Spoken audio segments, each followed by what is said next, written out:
There's a lot of stuff out there about what's happening with seniors, what's happening with Medicare, what's happening with Social Security. With me is Jack Bradford. He's on the Executive Council of the Alabama AARP. And Jack, thank you so much for being with us. Thank you for having me. We're going to be talking about something called earnasay.org. That's right. You've Earned a Say is a national program of AARP. We've talked with millions of people across the nation, asking them to stand up and voice their opinions on how they think Medicare and Social Security might be changed, not only to help senior citizens now, but to preserve those programs for people in the future. Okay, usually AARP is for people 50 and over. Yes. But we're asking now, anybody, if you're 18 and over, what you think about what should happen to, even though if you're 18, you're probably not even thinking about this, but where should go in the future with Social Security and Medicare? That's right.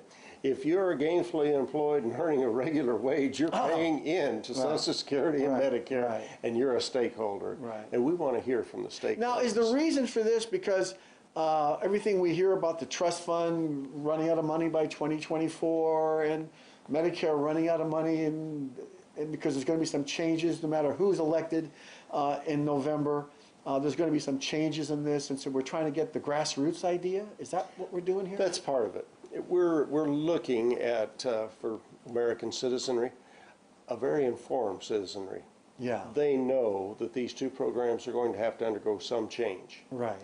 They also know that some changes could hurt them very badly, Yeah. and some changes they could get along with. Right. What we're trying to do is get the people out there to express which of those changes they could live with and which they could not. Okay, so when they go to the website, again, earnedasay.org, will there be, is it like a multiple choice, or how does that work? Earnedasay.org is a website that gives people the facts and the figures behind the questions they have in their minds. Okay. So when it comes to tweaking the programs in this direction, there will be pros and cons to that. Right. Those pros and cons are discussed in this website, and also there are facts and figures that are associated with it. It's not telling you go this direction or go that direction. It's telling you here are the facts so you can be informed. Right. And what we want, hopefully, for our nation and for our people is an informed electorate so that they know. The situation here in Alabama is particularly important because Alabama has a fairly, what should I say, aged citizenry. Right. We have a lot of mom and pops out there, and these two programs are of vital importance to our senior citizens. Currently, we've got people age 65 and older in this state. Most of them, about half of them, have incomes less than $20,000 a year. Yeah.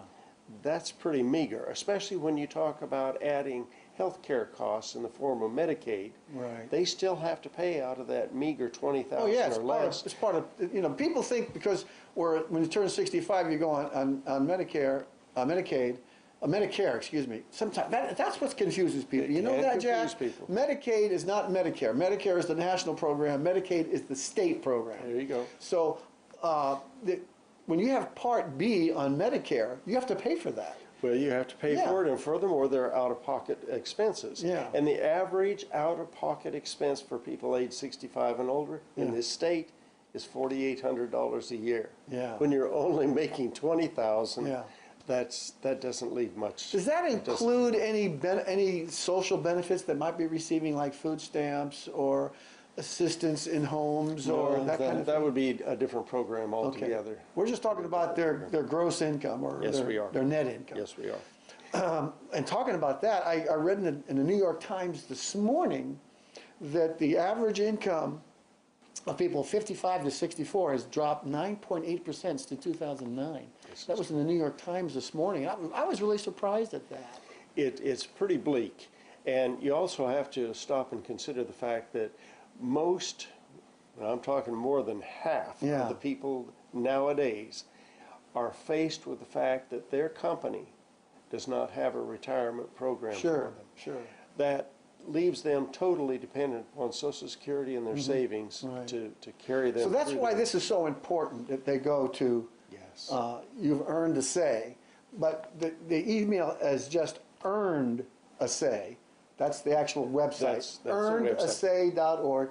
We recommend that everybody go there. I mean, even if you're a young person, because we want to get, the whole idea is to get a consensus of what the American people want and what they think they want and what they're going to get the pros and the cons both of each item, and then you go ahead and make your decision. That's correct. And once you get those decisions formulated in your mind, Right.